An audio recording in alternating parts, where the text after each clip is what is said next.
লাগাও সায়নী। কোথায় সায়নী দিদি ভাই, তুমি কোথায় আছো? এটা বলা আমাদের মহাপাপ, কিন্তু আজকে অতি দুঃখে পড়ে বলছি, তুমি আমাদেরকে যেভাবে আমাদের হর হর মহাদেব, ওম নমঃ শিবায়, আমাদের ভোলেনাথকে অপমান করেছো, সেই অপমানের বদলা কিন্তু আমরা নিতে পারি, যখন তখন আমরা নিতে পারি। কিন্তু আমরা আমরা ভারতীয় জনতা পার্টির সৈনিক, আমরা কখনোই সেটা চাই না। আমরা চাই সকলেই মিলে সবাই ভালো থাকবে, আর সফলতা সবার জন্য কামনা করব, এটাই আমরা চাই সবসময়ের জন্য।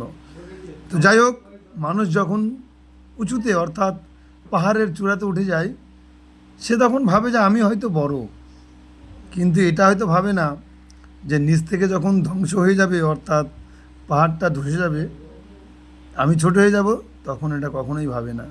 তাই বলি, মানুষের সবার ইচ্ছা করে, প্রত্যেকটা মানুষের ইচ্ছা করে যে আমি একটা ভালো জায়গায় পৌঁছাবো, ভালো রাজনীতিবিদ হোক আর পড়াশোনা শিক্ষাগত যোগ্যতা দিয়ে হোক, মানুষের মতন মানুষ হয়ে থাকবো। কিন্তু যখন সে সাকসেস হয়, সে তখন নিজের ব্যক্তিত্ব ছাড়া আর কিছু চিন্তা করে না।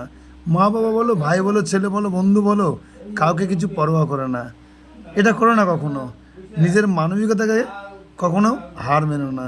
তাই বলি, সায়নী দিদি ভাই, তুমি যেখানে থাকো ভালো থেকো, আর একটু আমাদের নামে জয় শ্রীরাম বলো, বলো জয় শ্রীরাম, জয় শ্রীরাম।